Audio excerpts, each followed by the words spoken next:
What's up, everybody? It's Gia Macool. How you doing? It's Glenn Lawrence, and we are back. Yes, today we're going to be discussing something that I think is a little controversial, and I want you guys to hang on and listen to this one. We are going to be exposing common dating versus marriage advice circulating online. There is an overwhelming amount of prescriptions out there, but what's not clear to the viewers is the long-term impact of that advice. Yeah, and since our show is centered around giving people real world solutions, today's challenge, we're going to be talking about and highlighting how much of the advice online is designed for short-term mating strategies as it is to long-term mating strategies, and what's the difference between the two. We'll break down what works and what doesn't work, and separate the advice from the crap. Yes. And there is nothing wrong with wanting to stay single and not get married. But when we tell men how to optimize their dating strategies without that transparency on how that advice plays out in the long game, we're setting them up for failure. And today, we want to expose the short-term sexual strategy solutions versus the solutions for those that want to optimize for long-term mating strategies. And who better to talk about this with than somebody in the profession of study? How about a doctor, if we could? Yes. How about a doctor?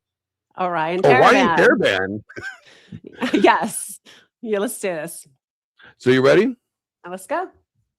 Here we go.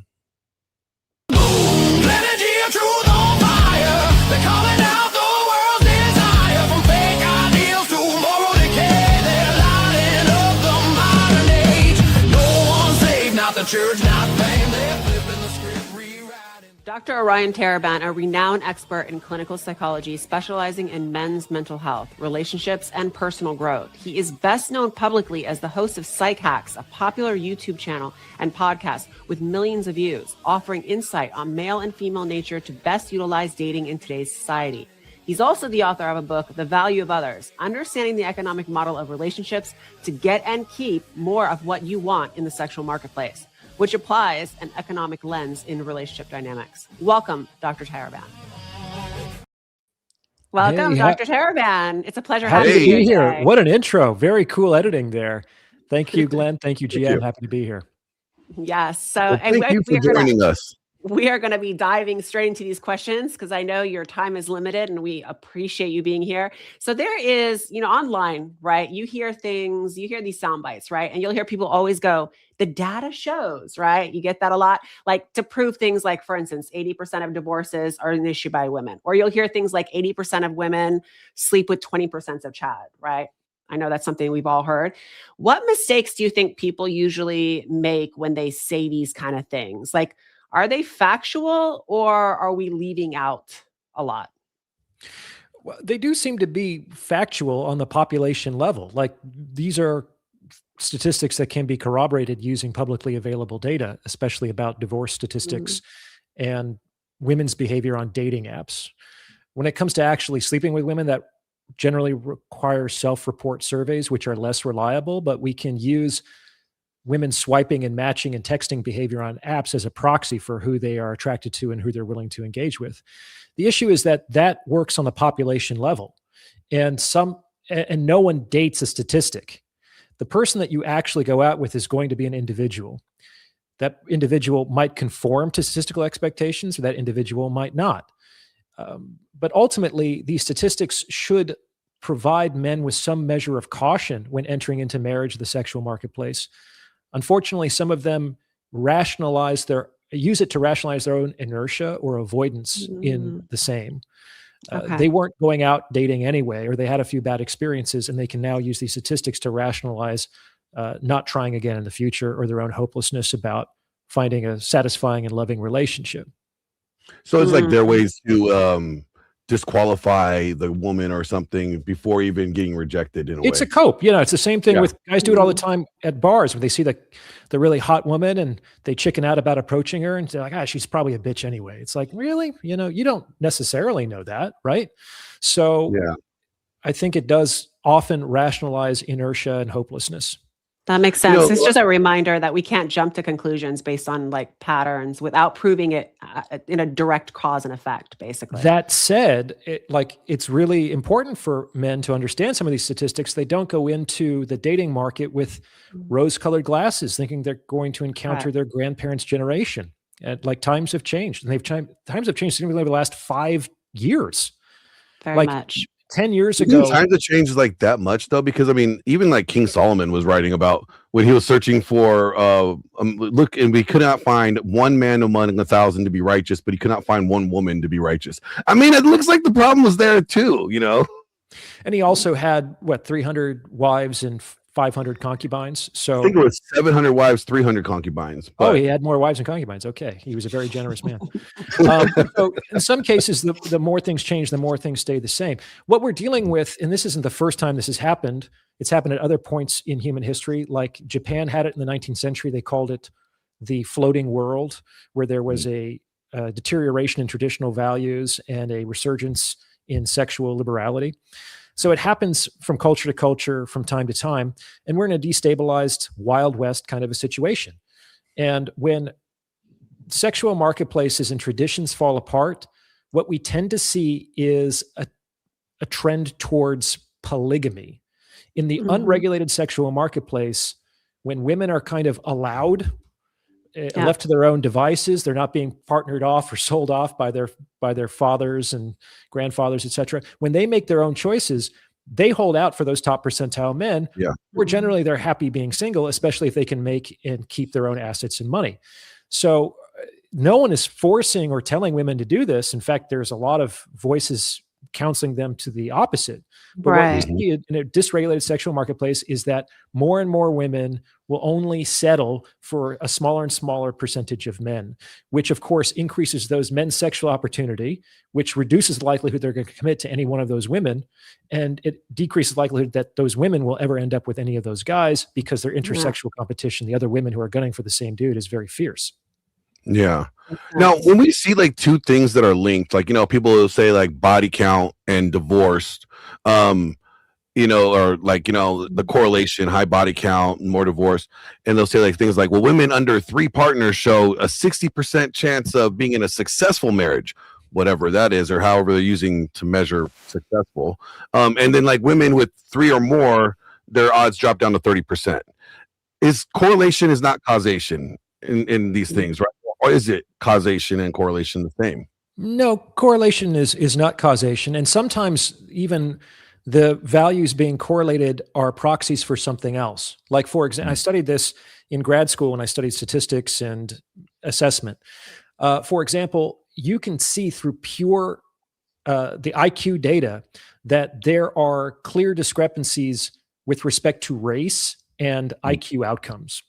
And so that causes a lot of people to say, oh my God, look at this. Some races are inherently more intelligent than others. However, if you control for socioeconomic status, pretty much all of those race-based discrepancies disappear.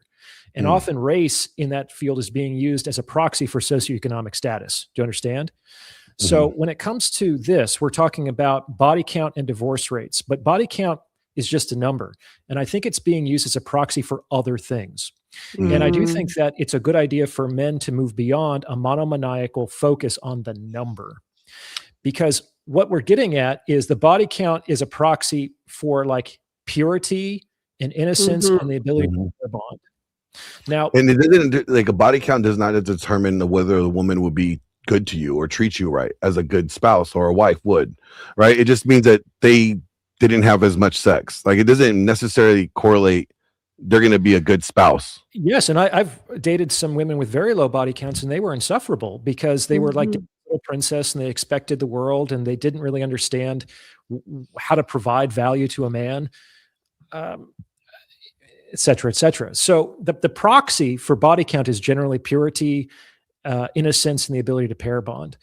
But they're not the same thing. So, for example, there are some cultures in the world, like the Republic of Georgia, certain Central Asian countries, where actually a woman's virginity, like her technical virginity, hymen intact, is very important for her marriage prospects. But just because a woman has an intact hymen doesn't necessarily mean that she hasn't done all kinds of other sexual acts with all kinds of other men. Like Exactly. that's the loophole for decades, right? So Exactly. I wouldn't necessarily consider a woman with an intact hymen who's had 50 oral sexual partners pure and innocent and able to pair bond. And I think the most important thing for pair bonding is not about you being her first sexual experience. It's, in my opinion, more important to be the first man that she loves and the best. The best, correct. It'd be the best. What makes body count difficult? If she's been with 50 guys ahead of me, what's the likelihood that I'm going to be better than the best of those 50? That's what it comes down to. See, I always here's a theory, and this is me and my mentor Thor would go back and forth on, because we both think this is potentially possible. And I don't know, maybe you could help me out here. We think that, well, one, body count is a number you shouldn't be focused on. You should be focused on how she treats you. So that's the one objective thing that you could actually measure and actually see, right? But also, if you're her best sexual, experience, those body counts prior to probably don't matter. Like the whole alpha widow effect. Like if she's been alpha widow by somebody else, then you out alpha the alpha. So now you are the standard. Those previous numbers get washed away. Yeah, think about it this way. If the girl that you're dating only had one body before you, only had one boyfriend, but that boyfriend was a Division I athlete who went on to play in the pros. He's made millions of dollars. He's 6'4". He's jacked and athletic. Men everywhere love him. Women everywhere are trying to get with him. And he turned her down. I don't think that you're going to be psyched that she only has one body. So not all bodies are created equal in what we're getting at here. Yeah, that's true. And this kind of goes into like my next question, because I don't know if you want to pull up the graph, Glenn, but there was a graph that I seen recently, and basically the graph showed that people claim that they can have secure attachment while also having the highest number of sexual partners. But it doesn't connect to other studies, like the other studies that I've looked at, right? So we are seeing people who say that they can have casual sex, but still find themselves getting emotionally attached. And most data is showing that the more sexual partners they have, the more it affects the bonding each time. So why doesn't it calling, like when they say, oh, it's just casual, right? That doesn't stop the emotional attachment. And at what point do the receptors in their brain get fried for future bonding? Okay, so I've never leave the graph up because I've never seen this before. That's a huge sample size. So this is if there are significant differences between the styles, which it seems like there are, that would be a statistically significant finding. Do you know anything about, like, is the attachment style self-reported and then it's being correlated to body count? Is that what we're getting at here? Yeah, this is a brand new site. I'm going to pull it up right now, so I'll look it up while you guys are talking. I just thought it was kind of funny. Sorry to interrupt you. So what I'm seeing here is basically that securely attached people actually have the highest body count, whereas anxiously insecure people have the lowest. That's your takeaway from this data as well? That's what I'm seeing here, but it doesn't, it's not connecting to other studies, right? So that's why I'm like, okay, where is the disconnect? Are people self-reporting that they can have as many bodies and it not affect their bonding, while actual data showing contrary to that, right? So people could be saying this, but it's not really, in the long run, they're still getting emotionally attached with every partner that they call casual. I think so. I think I understand your question. So yes, there is a lot of bias in self-report surveys, but in general, the bias is towards social desirability. And I think everybody knows that it's not socially desirable, at least for women, to have high body counts. So I don't think that these folks are inflating their numbers per se, or if the men are inflating, the women are probably deflating. Exactly. Which is why we get this very peculiar finding that men on average have more sexual partners than women on average. Because it's like, well, who are they having sex with, right? Isn't it kind of a one-to-one thing? It can be a statistical anomaly in the sense that the top 0.1% of men are just having an insane amount of sex, which is true. And they might be taking a median as opposed to pure mean, et cetera. We don't need to get into the statistical weeds here. So your question is about bonding. And I think that's true in the sense that I don't think it's possible unless you're a straight up psychopath or sociopath or whatever you want to call it. And those are rare, despite the misuse of that term these days. Unless you're straight up sociopath, you can't have sex with the same person over and over again and not develop feelings for them. Like, it's just not possible. Correct. Like, you can keep a rein on your emotions and do things to kind of slow down that process, which might actually, in many cases, be a good idea. You don't want to have good sex with some stranger once and then see the heavens part and say, I found my wife or my forever person. Like, that's getting way ahead of yourself. So there is a time and a place to keep a rein on your emotions, but you can't do it over and over again and not become emotionally attached to some degree. And that's Correct. because of most likely the oxytocin neurotransmitter that gets released in men and women during different sexual acts. Sometimes it's actual nipple stimulation or postcoital cuddling in women, or it's actually the orgasm in men. You're going to be flooded. And just like the duckling who gets imprinted on the football, when you get flooded with those chemicals, you're going to begin psychologically to form a bond to whoever you're with at the time. Correct. They've even done studies with like putting oxytocin in a little sniffer, like so that you can insufflate it. And it leads to all kinds of pro-social behavior and greater emotional vulnerability and connection, even between strangers.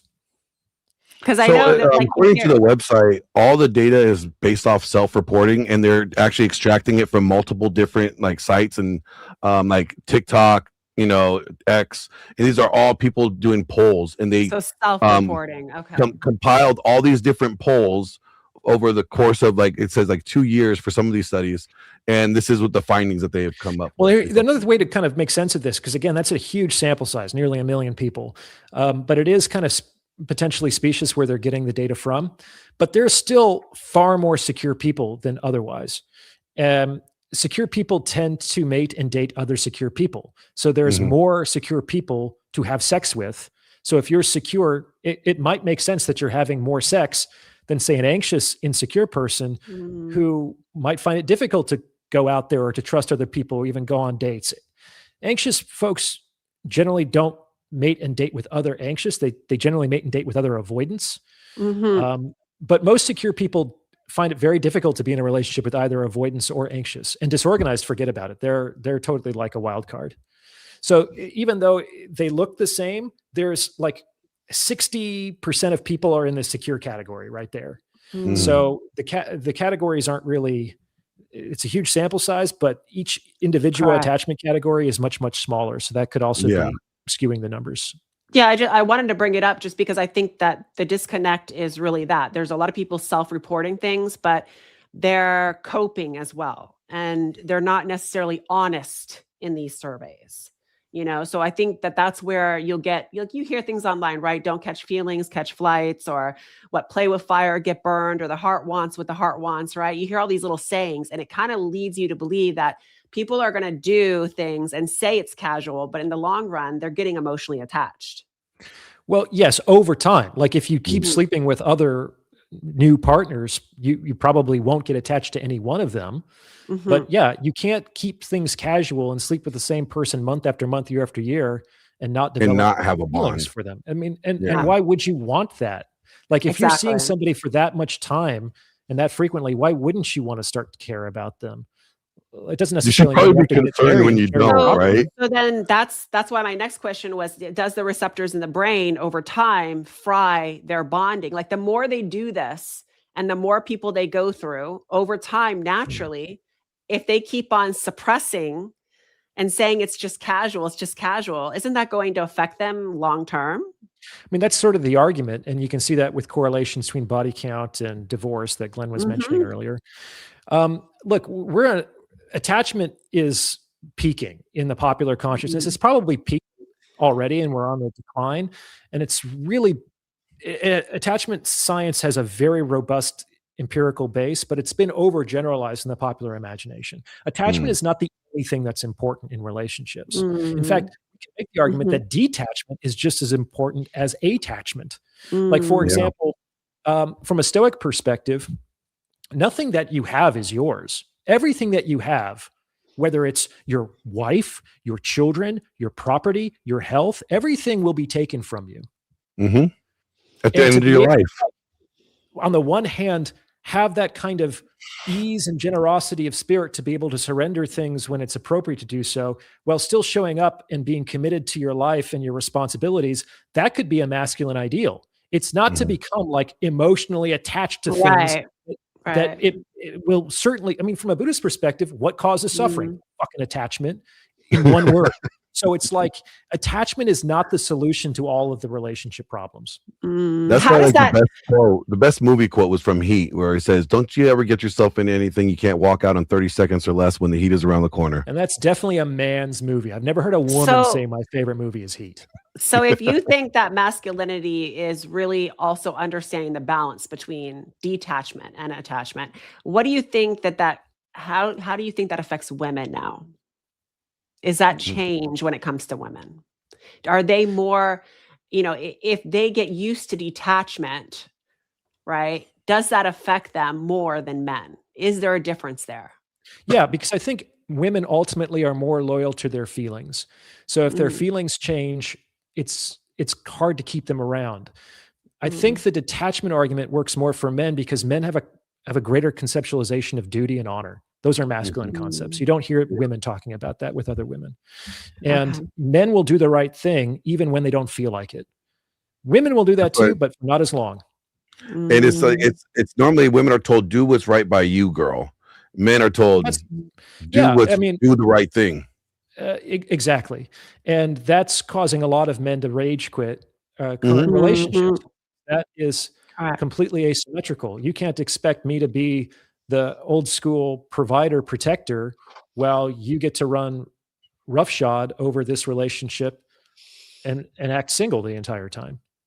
So that doesn't work. So it could be that it's ideal for the woman to be attached and the man to be committed, but not necessarily emotionally attached in the same way that a woman. It almost reminds me a little bit of your adore and adoree, that conversation that you've had. It's reminding me like that's why there's a difference between the two, right? Yeah, men and women are different.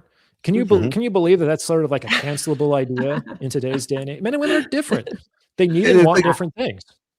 And you should want to have something that's different, right? Like you wouldn't want the same thing as you, because then that would make you gay if you're not gay. Well, it's interesting because the same people who generally shout down that idea that men and women are different are usually great proponents of diversity. But for diversity to actually be diverse, you need difference.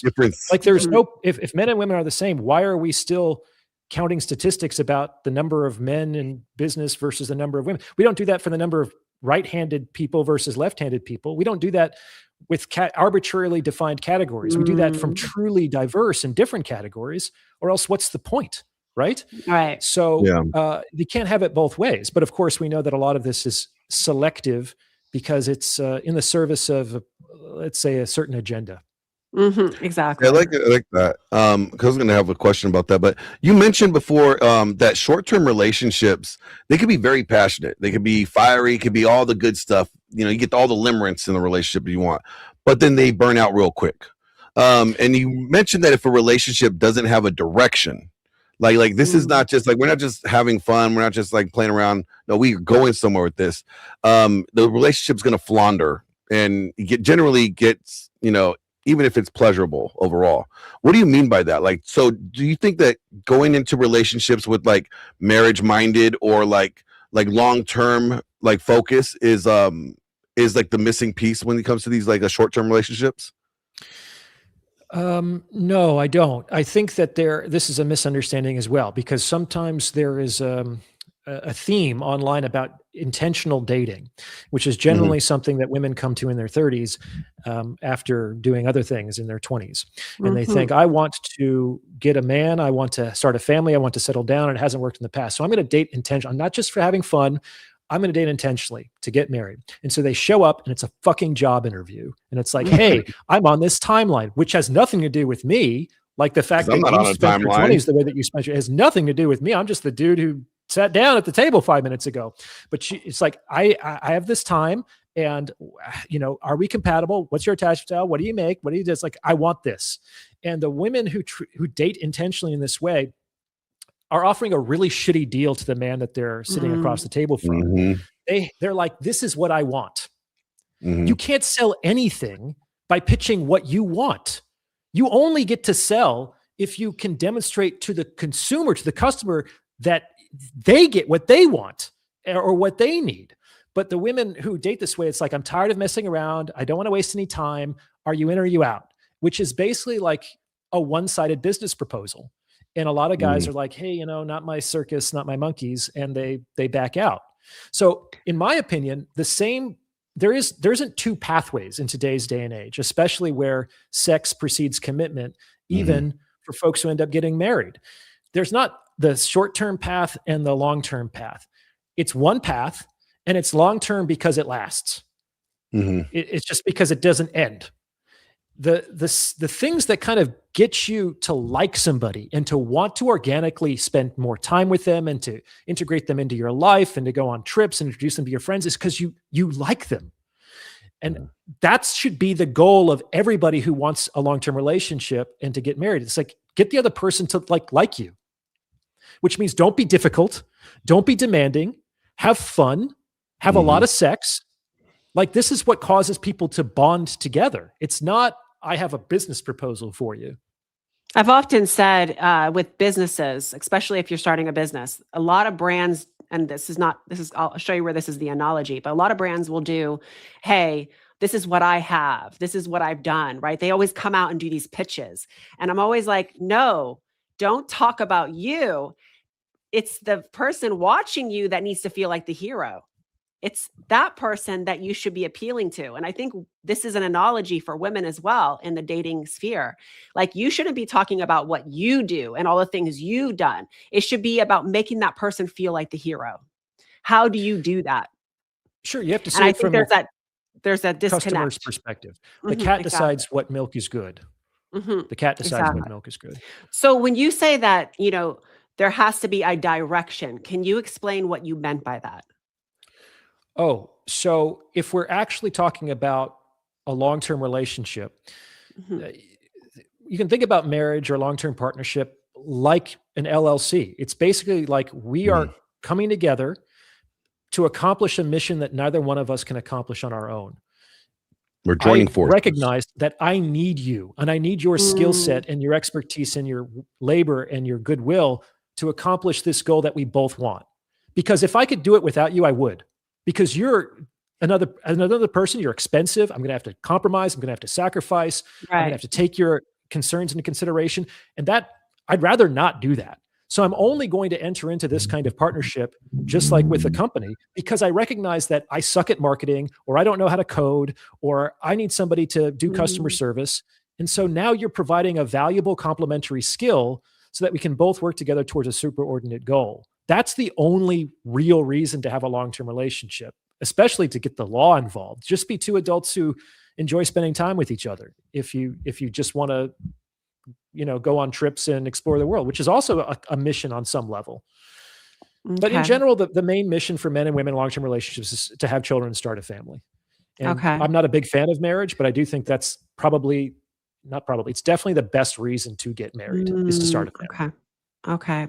So then I know in the past shows that I've done, I've always told people that marrying, even if you want marriage, let's just say that's your goal. Okay. Even if you want a marriage, I don't even recommend jumping straight to that. I think you should at least date them 6 months, maybe even 2 years, like live with that person, get to know how they are under struggle, under hard times, right? Because you jumping right into marriage without understanding how they handle struggle and hard times is not common sense, in my opinion. And I know I've heard in some of your shows that you have always, or you at least mentioned the same kind of philosophy behind that. So can you give me a little bit, or at least the viewers, help them understand that maybe that's what happens when guys do the whole, well, she bait and switched me, right? You'll hear that, oh, she bait and switched me, right? About what? I've heard they actually catfish them? They marry these women, right? Like I've had men tell me, we got married and she completely changed on me.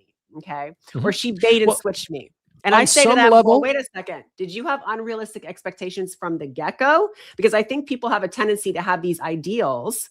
And then when they get married, those ideals don't come out. And then they go, well, you bait and switched me. Well, maybe it was that you had ideals or expectations that weren't really there to begin with. Okay. So a couple of things about this. So first of all, yes, I absolutely suggest that people date for at least 12 months, not 6, 12 months before they make any long-term commitments to each other.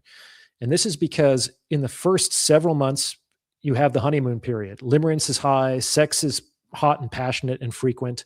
And in general, you're there because you like me and you want me to like you. And I'm there because I like you and I want you to like me. So there's a lot of socially desirable presentation. It doesn't Correct. necessarily mean that people are lying, but they're definitely putting their best foot forward. Right. Correct. So There's I talk covert about, contracts is what I call it. Covert. oh, there's a lot of that. They I have mean, that's Robert Glover's term from No More Mr. Nice Guy. And there's a lot of that on both sides that more assertive and confident people can learn to dispense with. Right. But I talk about in my book how every relationship passes through at least 3 crises. And the first one is the crisis of disillusionment, which is basically that you've been dating for 6, 8, 10 months.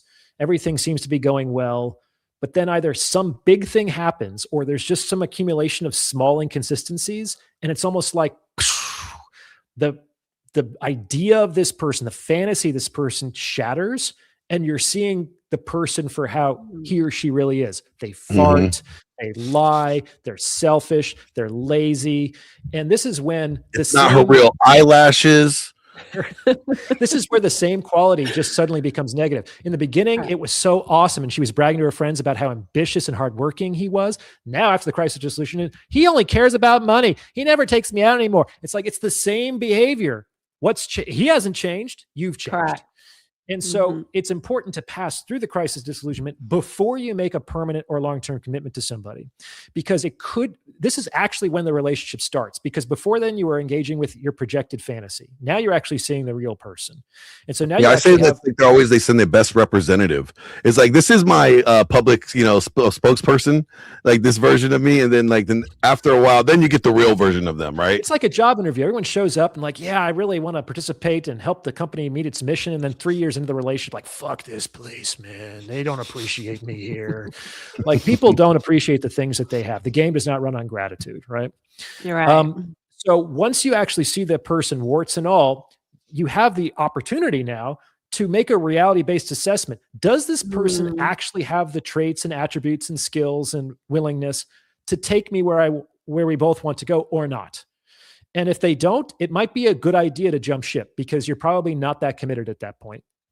Okay. But So there's this, we know that there's data showing that people who go into relationships and wait to commit, cohabitate, okay, have a tendency to have less success. They usually break up sooner than people who marry. So where, again, what the data is out there and what is actually good recommendations, or what we know works also as well, there's a disconnect. Why is this happening? I don't know. I haven't read that data. So it could be that the people getting married were religious or in the military, and then they get married on the second date, Jordan Peterson talked about this a lot back in the day, about how couples who cohabitate without getting married have a much higher separation rate than couples who wait to cohabitate after they get married. But I don't know if that necessarily completely squares with what you were saying, Gia, to be honest. Yeah, no, that's like, if we say that if you cohabitate, there's more chance to break up than if you marry. That's what the data points to, is what we're saying, is like, because cohabitation before marriage, right, tends to seem like, I have it right here, where it's like the national data shows that many couples who live together break up within the first 5 years, and then about half of them actually they get married within 3 years. So like the idea of like cohabitating before marriage, is that an issue? Because that's what it seems like people are living together before they get married, or is it like the sex aspect of it is what ruins it? I don't know. There's another thing I want to say before we move on to something else, to talk to Gia's point about the bait and switch, because I said one side of it, which is you do want to go through the crisis of disillusionment and watch the projected fantasy crumble. But the other side of it is that when you promote the woman in your life to your wife, you lose your girlfriend. When you Mm. promote the man in your life from a boyfriend to a husband, you lose your boyfriend. So men marry their girlfriend hoping that she's going to stay their his girlfriend. However, that's not the case, and it's inappropriate for her to stay his girlfriend. It's like if I were the employer and I see you and you're working really hard as an employee, and I say I'm going to promote you to a manager, to a director, which is basically what the promotion to spouse is, and you still act like an employee, that is a liability for the company. Mm-hmm. Once I promote that employee, I lose that employee. I gain a manager or a director, but I can't expect that person to act like an employee in the director role and vice versa. So in So are you that saying that analogy, girlfriends are better than wives? Is that what you're saying? That is what he's saying, and that's another soundbite online. Hey, right? Girlfriends are better than wives. But I didn't say be that, but I honest did here. say that I think men like girlfriends in general more than they like wives. Correct. And But I think here's the women thing. in general like husbands more than they like boyfriends. If we promote an employee to a VIP manager, okay, that is a given that your responsibilities and obligations within that job are going to be tenfold, okay? So why aren't women understanding that a girlfriend to a wife requires them to do everything that a girlfriend did plus 10, right? Where is that disconnect happening? Is it the guidance? Is there's not enough community that's helping women understand how they graduate and become better in their role? Where are we lacking? Well, there is a sense that maybe motherhood or parenthood and marriage is kind of mimetic in the sense that we're imitating what we see. Monkey see, monkey do. Mm-hmm. And 2 generations ago, all women saw were other women getting married and becoming mothers.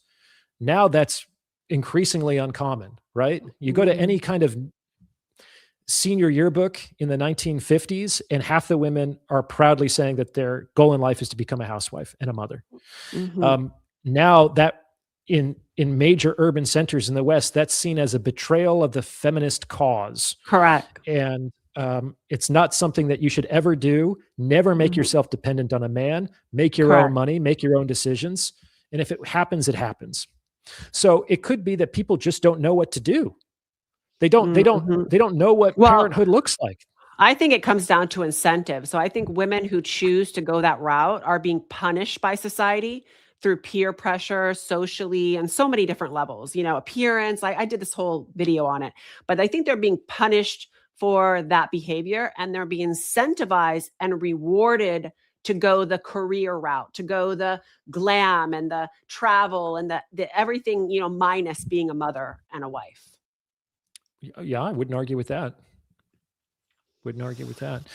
I don't know what the shadowy agenda here is, because I don't think that the women are getting together and deciding this. I don't think they have to, though. I don't think women men kind of make this mistake. They think that if a man or men by the masses don't like a certain behavior from a woman, that means naturally she is going to follow. That's not how women operate in today's world. They operate by competing with other women. Sure. So I don't think that's anything new. Mm-hmm. So the women that they prop up and they idolize in media becomes the ideals of what the next generation should be or follow. And I think that this is done through media peer pressure. So that's my theory on that. Well, it could be like psyoping, right? There's a huge psyops. That's exactly what I think it is. And then we incentivize women in the short term, so they don't necessarily they're not looking long game. They're looking short term. Hey, what am I getting now? Oh, I get likes. Oh, I get followers. Oh, I get trips across the world. Oh, I get money. Is it the behavior? Like if the behavior is bad and they're being rewarded and they're seeing, oh, if I do bad behavior, I get rewarded. And encouraged. Mm-hmm. Called empowerment. There's a few things there. The incentives are still in place. In general, in the sexual marketplace, men and women are exchanging resources for sexual opportunity, generally. Yeah. And it's long been the desire of most women to marry a millionaire. Their desire for $1 million from men has not changed. What has changed in the last 5 to 10 years is it might be easier for the average woman to get $1 from 1 million men than $1 million from one. So they still want $1 million from men. That hasn't changed. They just are going about it in the most efficient and safest and immediately available means at their disposal. It's what's available. Okay. Access. However, with all of the feminism and sexual liberation, I think women paradoxically have more or less ended up in the same place, in the sense that it might be true that a woman doesn't need a man, like a specific man, for a sexual romantic relationship for her life to be complete or to take care of herself or have good things in life. But that it's wrong to say that she doesn't need a man. Like the modern woman needs her employer about as much as her grandmother needed her husband. And her employer is probably a man. And so now she's not dependent on one man, but now she's dependent on several men. She's dependent on her employer's HR policies and PTO. She's dependent on the police force for her protection. Certainly women need men around. They need men around because men actually build and maintain civilization. Correct. Everything would fall apart without men. Like there's no argument against that. So they don't need a man, but they need men around to build their smartphones and to deliver their packages and et cetera, et cetera. Correct. And they don't realize that. I think they don't realize how much men compartmentalize. So what ends up happening is somebody could be a good mate choice, right? But because she did or made choices based off of what other women have told her is the right way to move, now that guy who was interested in her moves her from bucket A, which would be marriage material or relationship material, and now puts her in bucket B, which is pump and dump. Sure. I mean, what you're basically saying is it's like I was just following orders, which didn't work at Nuremberg, and it's not going to work for women today. It's like, they were just doing what they were told, but that's not good enough, and that's no skin off my back. Yeah, and then long game. Saying that like we make like today's women, like men have made the women that we have today. Like we've created them this way. And vice versa with the men. Like the men that we have today, women have created. You have pussified the men. Men have sexually liberated the women. And now you're mad that, you're saying all these women are promiscuous and all these men are not man enough. Well, it's really your guys' fault. You guys created each other. That's what you wanted. I don't think it's as symmetrical, Glenn. Certainly there is some degree of reciprocity, but I think women have created and shaped men in modern age much more than the other way around. Absolutely. There's far more single mother households than single father households. The vast majority of kindergarten, elementary, and even secondary school teachers are women. So it's like some millions of people only get exposed to a healthy male role model, sometimes in adulthood. And by then a great deal of their values and personalities have been, I wouldn't say like etched in stone, but they're becoming pretty solid. And after you reach 30, it's really hard to change a person's personality. It might be impossible. Exactly. Yeah, habits, what you get used to. Yeah, and there has been definitely a feminization of men for sure. And all traditional masculine traits, the strength, APA, the boldness, the assertiveness, the confidence, all of those are only appropriate if we see them in women. For some reason. we serve women. But a man who demonstrates that he's a dominant person, that he's strong, that he's brave, and he's courageous, on some level, that's posturing or toxic masculinity, which is not true. The only toxic masculinity that exists is the absence of masculinity. The absence of masculinity is what creates problems in society, not the presence of it. Right. So I always say like the toxic masculinity is when the guy like abandons his masculine traits for more feminine traits. That's pretty toxic. I hear that, but that's, as you know, Glenn, that's not how the term is usually used. Yeah, I know. But I see what you mean. Sure. It's like the rejection of what you naturally have for the other piece. It's tricky because you want to avoid just sweeping extreme statements.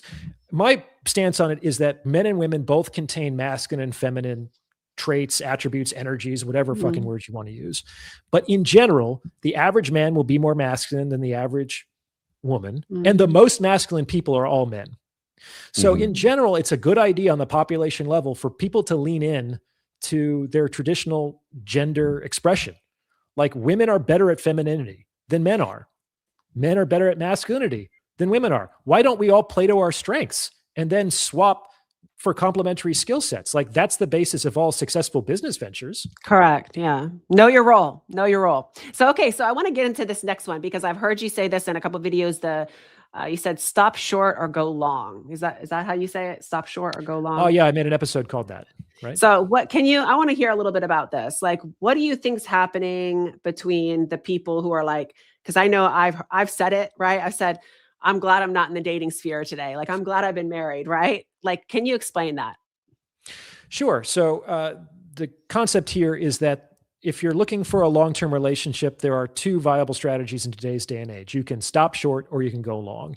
And the people who get caught in the middle are the ones who have really terrible outcomes and they're not really satisfied. And there's a lot of resentment or unrealized. What do you mean stop in the dreams. middle? What do you mean stop in the middle? I'll explain. So between stop short and going long. So the people who stop short are basically the ones who marry their high school sweethearts. It's their first boyfriend, their first girlfriend. They date through high school. They stay together in college and they're like, you're good enough. I really love you. I don't know anything else, but I like what I have with you. Now, from an objective standpoint, what are the odds that your high school sweetheart is the very best partner that you could possibly get in your life? It's functionally zero. Yeah. Like you just happen to be in the same homeroom as your soulmate. Like, wow. Well, go ahead. No, I don't even believe in soulmates. So, but we'll get. Well, neither do I. I think you can have many satisfying relationships. I think there's many soulmates. There's no one. I think there's multiple ones if you wanted them to be. And the easier you are to get along with, the more options you have with respect to potential partners to have long-standing, loving relationships with. So people can also make themselves less complicated. Correct. And that's a really good thing to do in general.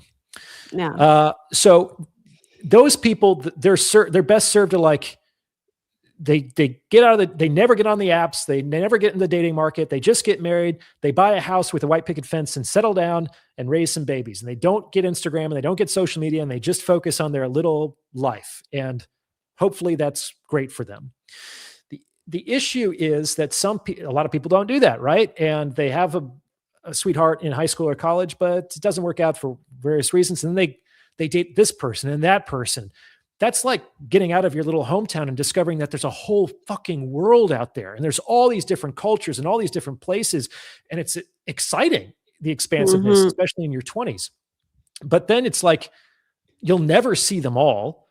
And there's, now if you just get a taste of that and then go back to your little hometown, you might possibly be resentful that it'll seem boring. Yeah. Like Ariel saw the human world and she couldn't let it go. You know what I'm saying? Yeah. So it's but better she didn't know how to use never the fork. saw it to begin with. That would be stopping short. But she saw a little bit of it and it drove her crazy. And so she couldn't stay in the sea anymore, right? The alternative is to go long. So if you want to enter into that period of expansion, go all the way. Go to all the continents. Go to as many different cities as you can. Experience as many different cultures and cuisines and ways of life as possible. And then find your favorite.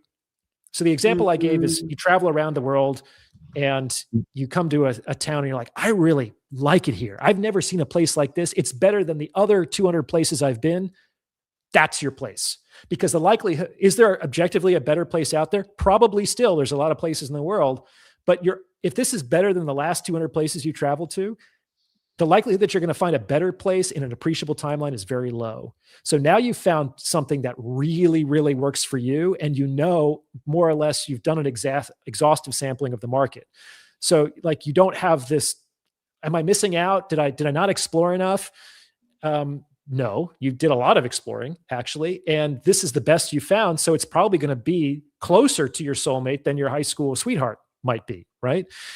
The issue is that people do a little bit of exploring and then they settle and they're like Ariel. They see the human world and they can't let it go. And that leads to all kinds of envy and comparison and resentment and conflict. So stop. Are you equating like dating to like dishes from different cuisines? Because I'm all for that. Like, I mean, try a little bit of Asian, Chinese, Japanese. You might like whatever works on your palate is what you're saying. Like, if you don't know what you want, and people in the beginning don't know what they want about anything. They don't know what they want about music, about romantic I would partners. argue that most people don't know what they want ever. I would argue that.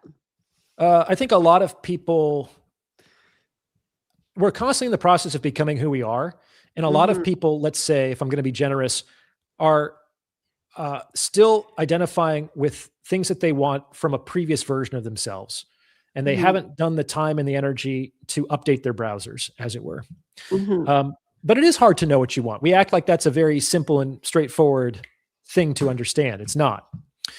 Let me finish my thought. So if you are in a place where you don't know what you want, the best thing you could do is to treat the world like it's a buffet in a culture whose cuisine you're unfamiliar with. It's like you don't recognize any of the foods. So what do you do in that situation? You take a little bit of everything and then you make a taste of it. Because if you don't know what you want, you can't really know what you want before you taste it. But as soon as you make the trial of the things, you know exactly where to go back for seconds. Like it's not even something that you have to consider. That I really liked the taste of that. I'm never going to put that in my mouth again. Like it becomes so clear where you should move towards once you make the taste of it, which is coming into emotional contact with the variety of experience. So I want to kind of touch on the psychological aspect because we know that our habits greatly dictate our choices. Sure. Okay. Let's just say you met somebody in high school, okay? And this is who you decide to marry, okay? And you made a vow and you move forward. You haven't experienced all these so-called recipes or dishes, okay? I'm just going to use that. If you decide to go along and try all these different things, you get into this habit of, hey, there's no commitment. Hey, I'm just going to go here or go there. This is why I have a problem with that, because it's like, we know that our habits shape our choices. And if we get used to, whether you're a man or a woman, if we get used to no commitment, kind of going around, trying different things, not committing, not having any honor or integrity, we're always going to be chasing that next thing. Well, I was with you into that very last part. So just because you necessarily don't have a committed sexual relationship doesn't necessarily mean that you have no honor or integrity. Those are two different things. But what I have to say about this is you don't have to worry too much, Gia, because it's a self-correcting problem. Like, for example, especially around the COVID shutdowns, people were romanticizing the idea of being a digital nomad. And I don't have to go into the office anymore. I can travel and work anywhere around the world. I can be uprooted. If I don't like someplace, I just move to a different country. Like, that's actually very hard to maintain.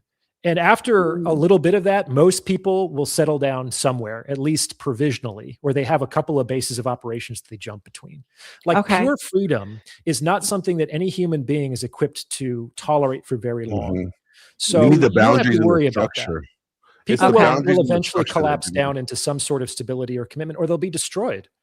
Okay. And most people will collapse into structure and commitment. Okay. Is that because there's safety and security in that structure? Of course. Right? Like, and that's what they're longing for after like this freedom. Like, oh, I can do whatever I want. Okay, no, I want to rein it back in because I like this structure and boundaries. There's we have to potentially reconsider our idea of freedom. Like, for example, the planets are free. Like they've been revolving around the sun for billions of years. But the reason they're able to do that is they stay in their fucking lane. If they started to veer too close or too far, they wouldn't be free to travel around the sun anymore because they'd be spun out into space or sucked into the star. So the real freedom comes for surrendering to the structure that supports the person that you want to be. It's not the absence of structure. It's surrender. It's voluntary surrender to self-created structure. That's what freedom is. So you're choosing what you're responsible for. That's kind of freedom. Okay. And of course, you have to be responsible to something because the alternative is so empty and gnawingly void that it will destroy your sanity and your quality of life. Understand. But that's not a problem that most people deal with. Okay. So here's a question. Good to know. You mentioned, I think in one of your recent videos that I watched, you were talking about you're not marriage focused, right? Like you're not seeing marriage in your future. And there's been a lot of debates and talks around this whole topic. You know, my buddy Andrew Wilson has debated a couple guys in the red pill space about this.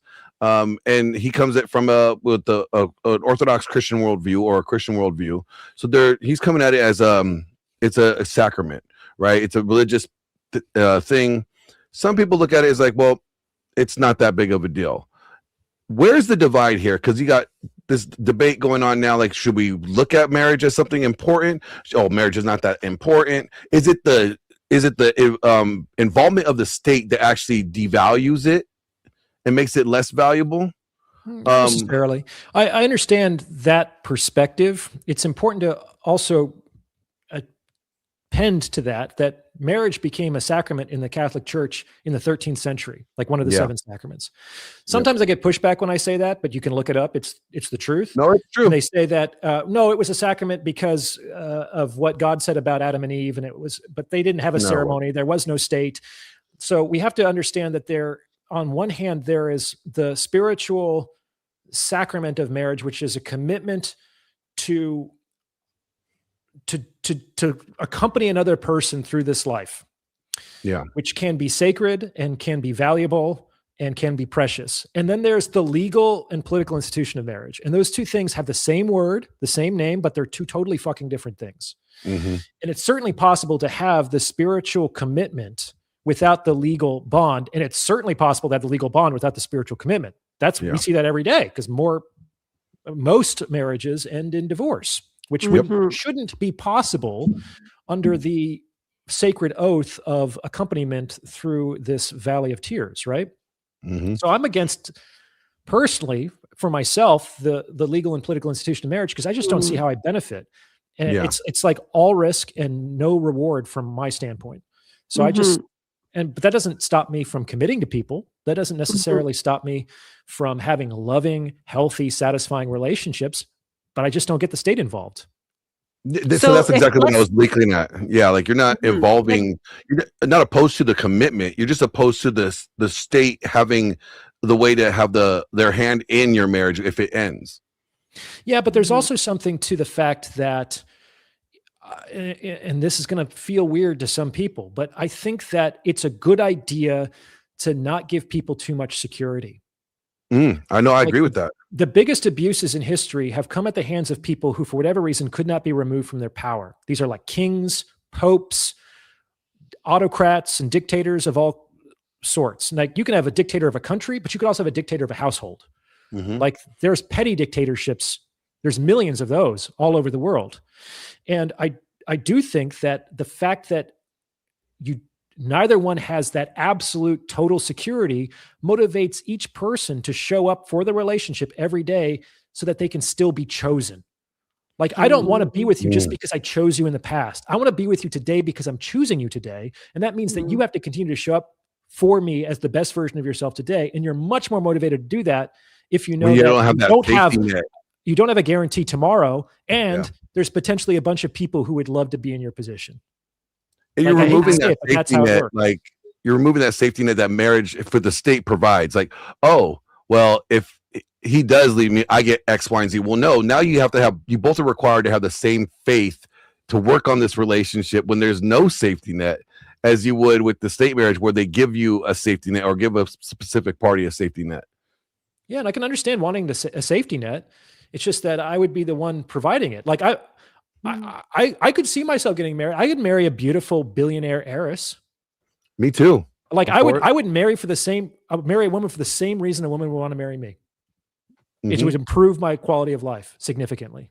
Mm-hmm. But because I'm here in terms of status and wealth, et cetera, that's generally not going to happen. I'm going to make the woman's life significantly better. So I'm executing on the same preferences that women are. Okay, I understand that. It can infuriate women, but I'm just mirroring what they do to me. That makes sense. There's just not that many billionaire heiresses just waiting around anyway. And some of them aren't very attractive. So I have my standards too. That's good. I actually agree with you. I think that's how it should be. I think for women, like I've preached about this before, like women have to be willing to invest as much as he is going to invest. And that means financially, physically, spiritually, on all levels. And that's why, like, even in my own marriage, I've talked about it before, like I bought the houses, I bought the cars, like I invested just as much. Like, I don't believe in this whole, like one side should only benefit. I've always said that. Or otherwise, what's the sense? yeah, that's a terrible partnership. It's awful, even business relationship, right? Is the main way that we stay together is reciprocity and the mutual enjoyment of each other's company. And it's also, I mean, it's very odd. Like, I think that the longer I live, the more that I value friendship over sexual partnership. Like, and it would be very strange if after hanging out with some guy for a while, I was like, hey buddy, hey Glenn, you know, you seem like a cool dude. Would you mind signing this paper that says that we'll actually be friends forever? And if for whatever reason I decide, or you decide not to be friends, like, I'm entitled to these kinds of damages. Like, I value our friendship so much that that's why I want to have this contract with you. Like, it would be like, you know what? I value our friendship so much not to sign it. Right? It would feel very, very strange. It would be weird. And it would be like that. Even if I were to sign this, I feel like we wouldn't have a friendship anymore, because friendship is voluntary and it's based on the goodwill of the individuals involved. And then you're making it an obligation now with the contract. You have to understand also, my dad helped me understand this. The reason why we have contracts in general is so that we can do business with people we don't trust. Trust takes a long time to build. And if I needed to build trust with every person I did business with, no business would slow to a snail's pace. So I can do business with you guys, not because I trust you, I just met you, but because I trust the legal system to execute whatever contract that we sign. So I don't need to trust you. I just need to trust the legal system. And I do, by and large. The enforcement arm. It enables me to do business with people I don't trust. When there is trust, there is absolutely no reason for contracts. So what do you think about, like, okay, you know that they say like men and women cannot be friends, you know, or they can't have platonic friendships or whatever. Do you think that's true, or is it like there's some truth to it? There's more nuanced. It's true on the most part. Like, there's some exceptions. Like, if you've been friends with this girl since elementary school or high school before you became sexually active, that's, I think, an exception. Maybe if you're coworkers or colleagues, sometimes you can be friends with an ex, but that's generally a red flag. But it's like you can certainly leave on friendly terms. You don't have to do a scorched earth policy just because you broke up. I think on the whole, women enjoy women's company more than men's, and I think men enjoy men's company more than women's. Yeah. No, I agree with that. I just don't see, like, it's not necessarily like it's a hard no. Right. But I do think that, like, you have to be careful, because you can't be attractive to either one of them. You can have, if one of them are attracted to each other. You can have opposite sex acquaintances, but I'm not going to be calling another man to get deep into emotional issues. The only person I'm doing that with is my husband. You know, I'm not going to be sharing that with the best, because then you have a kind of a Frankenstein relationship. You're using your husband for sex and resources potentially, and this other guy, maybe a gay best friend, for emotional support, right? That's sort of like a man using a side chick or a mistress for sex while getting emotional support from his wife. It's the same thing, but from a gendered perspective. But a lot of women don't think that kind of gossiping or transgressing the boundary of the relationship is a violation of the relationship, like cheating is. That's not cheating. I was just venting. It's like that. Right. Yeah. Actually, I think that the damages that can come from emotional sources are generally more difficult to get over than the damages that come from sexual sources. Yeah, I always said, like, cheating was more of the deception and the betrayal. It has nothing to do with the physical element of it as much as, like, the emotional connection to it. Well, that's generally what guys say when they get caught, right? The first thing out of their mouth is, "It didn't mean anything, sweetie. It was just sex," right? That is true. That might actually work on some women. But if a woman said that to a man after she got caught cheating, and she said, "Don't worry, honey, it was just sex," that's going to piss the guy off even more. That's another way that men and women are different. On some level, if his wife came to him and said, "Honey, I have some bad news. I tried to fight it for a long time, but I fall in love with somebody. You're a great man, but, like, I feel that I have to do this. I've never felt this way before. I'm so sorry." Like, he would be disappointed, but he might understand that more than, "I fucked my office husband in the supply closet." Well, I mean, that's because the way that men and women look at sex differently, right? Like, because men can compartmentalize, and women are, they're more vulnerable when they have sex. So if she has sex and didn't tell you that she had sex with someone else, then the potential of her passing this child off as yours is up there. Sure. So I mean, mate think guarding and jealousy seem to be evolutionarily baked into men to help ensure their paternity. I mean, women always know when their babies are theirs. Men never do. Why is it that guys always want to know all the sexual acts that their wife did when they catch them cheating? Like, did you sleep with them here? Did you do it over here?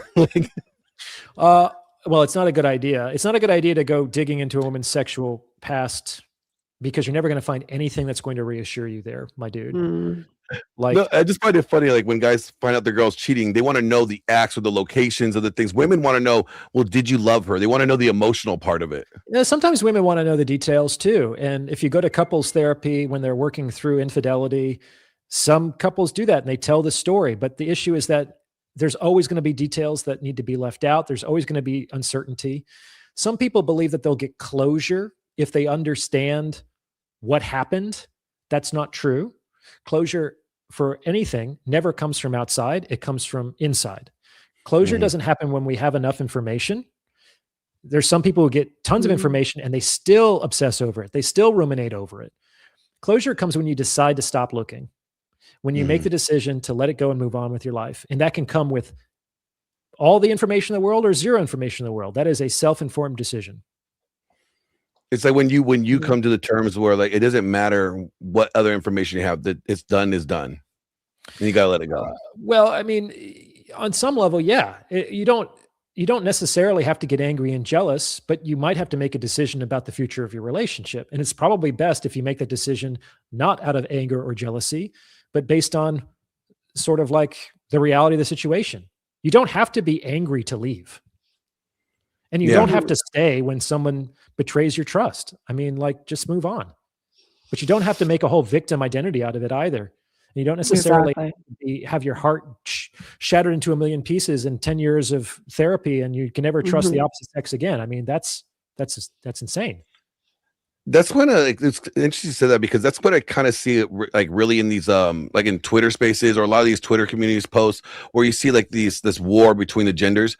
It seems like guys are making themselves to be more victimized than victors, from women. It's like, oh, we can't ever do this because women are like this, or women can't trust women because women are like this. It's like they constantly expose like this victim mentality or this victimization, and it's kind of feminine. I mean, it's like women have been doing that for years. All men are dogs. You know, I'm a jilted lover. This is typically a female role, not a male role. But yeah, it's not a good look for other sex. Yeah. It's like people are not concerned with the solutions. They're just concerned with complaining. So I want to kind of get into your book, because you talk about in your book about the future of relationships and how we're in a dating crisis, right?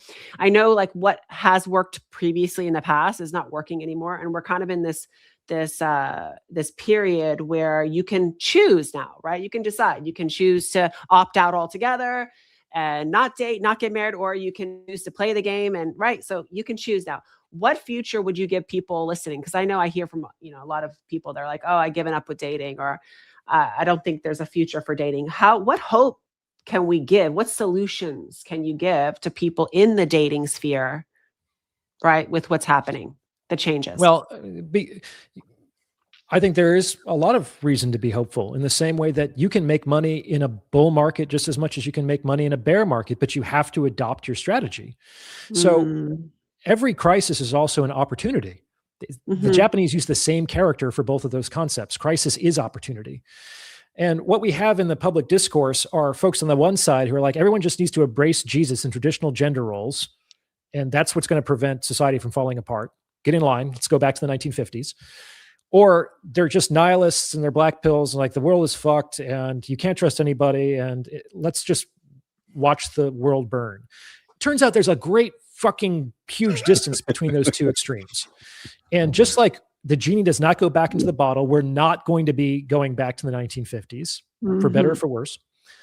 And we don't have to allow things to fall apart completely either. There's places in the middle, and that's the opportunity for relationships today. So I make the argument in the book that one of the reasons why marriage has such a low success rate in today's day and age is because we've wanted it to be too many things. Right. Before, it used to just be a place to raise children, and we're basically running a small business. You run the kitchen, I run the farm. People knew their roles. I agree. Yes. Mm-hmm. And we're going to work together to do this. But now we want a spouse, we want a co-parent, we want a best friend, we want a mistress, we want a therapist, we want a cheerleader, we want a chauffeur and a chef and a maid and a drinking buddy and a Pilates partner. And it's like blah, blah, blah, blah, blah, blah, blah. And that's hard to do. You're not going to find somebody who can be optimized across all those roles. And actually, in traditional society, you'd get so many of those needs met through your extended kin network and the other people in your village or tribe.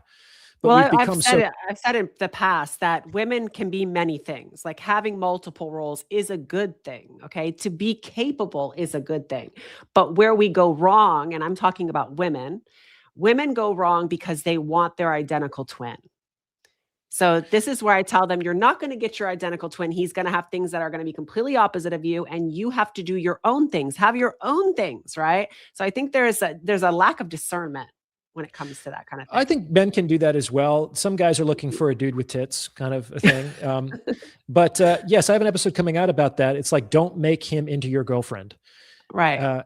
And women expect their men to listen like their girlfriends, and that's feminizing, and it leads to watch the sunset with me. outcomes. Well, he doesn't want to walk to the sunset. You go walk to the sunset, you know? That doesn't mean you can't watch the sunset by yourself or with your girlfriend. Correct. Go do that. Exactly. So the point is that I think that marriage has become conflated with all of these different roles and concepts. And so the opportunity is that this is starting to fragment and fall apart. It doesn't have to fall apart completely.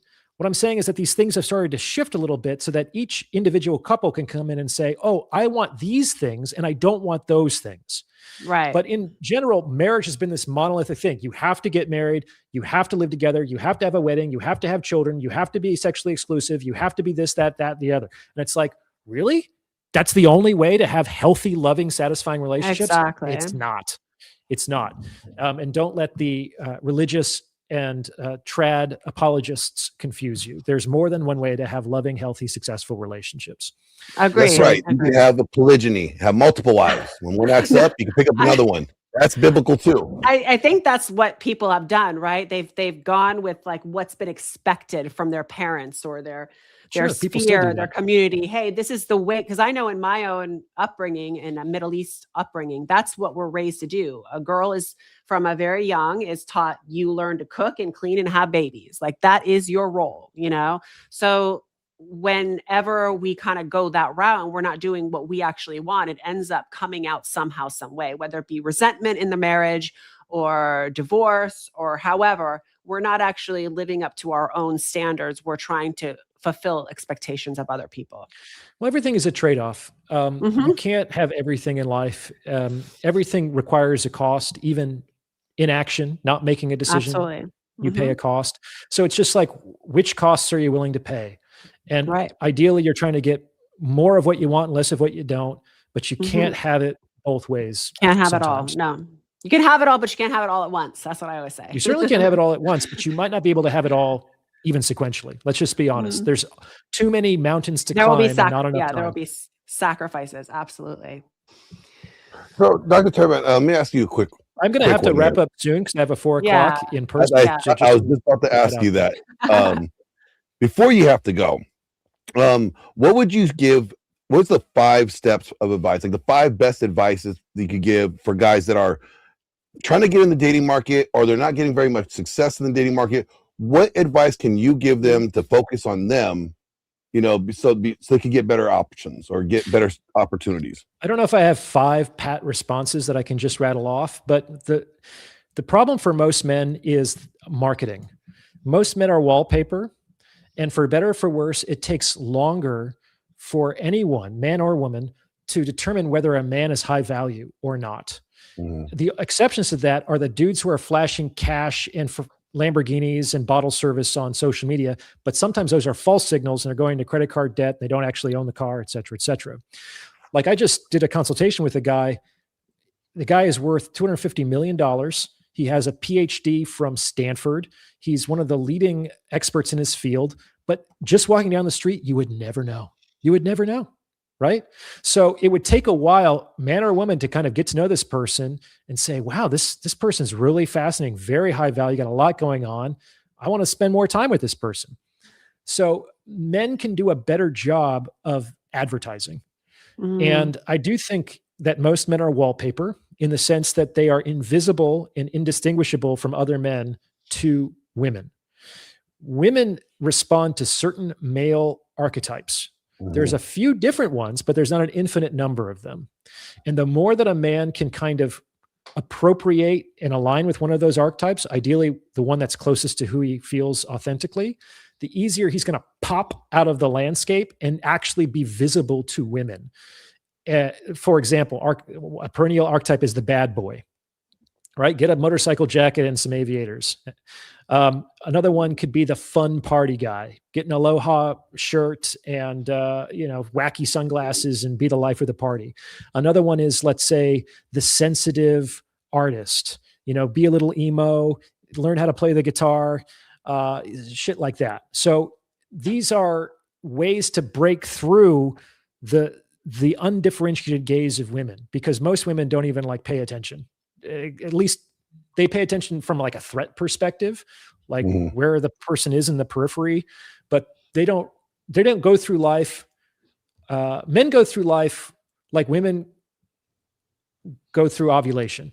Men are constantly on the lookout for sexual partners and sexual access. Women, they tend to peak at certain stages of their cycle. So when they're in the luteal phase or they're menstruating, they often don't want to think about that. They don't feel like seeking it out. And a lot of guys are just going to be invisible, even if they might be great fits for her.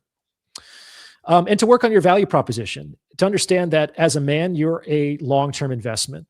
And most likely, you're not really going to enter into the fullness of your opportunity until your mid-30s, because it could take that long to get your fitness together, to get your wealth together, to get your head out of your ass, to have some experience with seduction, leading a relationship, et cetera, et cetera. You have to work on your value proposition. Most guys have a decent value proposition, but women's estimate of what they deserve has been inflated. So most men actually have a marketing problem, but everyone can get better at marketing and increasing their value. And for guys, I want to say you didn't know this, but thank you for marketing my archetype. Something about motorcycles and leather jackets. I knew it. I knew we were friends a long time ago, but thank you. Thank you. There you go, man. Yeah, it's that's going to be exciting to a lot of women. So, keep it up. So I want to thank you for coming on the show. Again, it's been a pleasure. Really, really happy that we were able to do this. I want to make sure that the viewers know where to find you. I'm going to go ahead and link all your stuff in with the video, but sure. Can you tell the viewers where they can see more of your stuff and where they can go? Thank you. The best place to find me is on YouTube. You can search for my name, Orion Taraban, or my handle, Psychax. I have nearly 1 million followers there, and the description of all of my episodes have links to my website where people can join my newsletter or book a consultation, links to my books, The Value of Others and Starry Night, links to my member community, The Captain's Quarters. So everything kind of spins from YouTube, and that's probably the easiest, best way. So if you subscribe there, you get access to all of the panoply of services. Perfect. And what are you working on next? Everything in the description. We actually have it in the description here as well. Yes. Fantastic. What are you working on next, Dr. Taraban?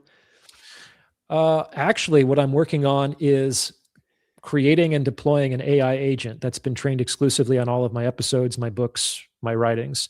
So that should be coming out in the next month or so, I hope. Very cool. Very nice. So that's the next big project, and I'll probably turn towards writing another nonfiction book later in the year. Awesome. Well, listen, guys, I hope you enjoyed. For those that are watching, make sure you go follow him.